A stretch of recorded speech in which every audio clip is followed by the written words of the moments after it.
రేపు గాని అక్కకి పెళ్లి సూపులు అయినాయంటే మనమేం చేసినా ఆ పెళ్లిని ఆపలేం. శివబావని స్నేహక్కని మనం ఒక్కటి చేయాలంటే రేపొగ్గ పెళ్లి సూపులు జరగకూడదు బావా. నువ్వే ఏదో ఒకటి చేయాలి బావా. గంగా, నువ్వేం టెన్షన్ పడుకో. ఏం చేయాలో నేను ఆలోచిస్తాను. అదేదో జల్దీ ఆలోచించు బావా. ఏమైతుందో ఏమో అని టెన్షన్తోనే పిచ్చిలేస్తుంది. గంగా ప్లీజ్, నువ్వు టెన్షన్ పడి నన్ను టెన్షన్ పెట్టుకో. నేనేదో ఒకటి చేస్తాను. ఉంటాను.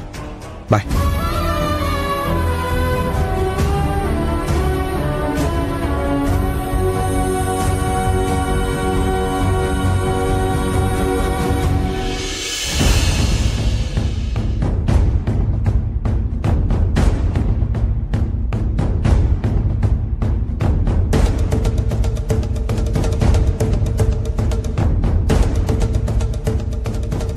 అమ్మా అమ్మా, శివగారితో ఏం చెప్పలేదు కదా?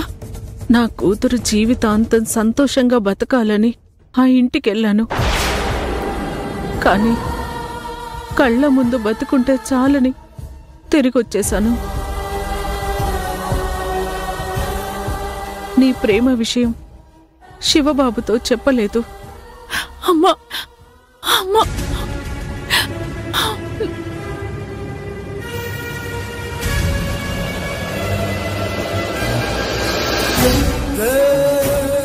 థ్యాంక్ యూ అమ్మా, థ్యాంక్ యూ సో మచ్.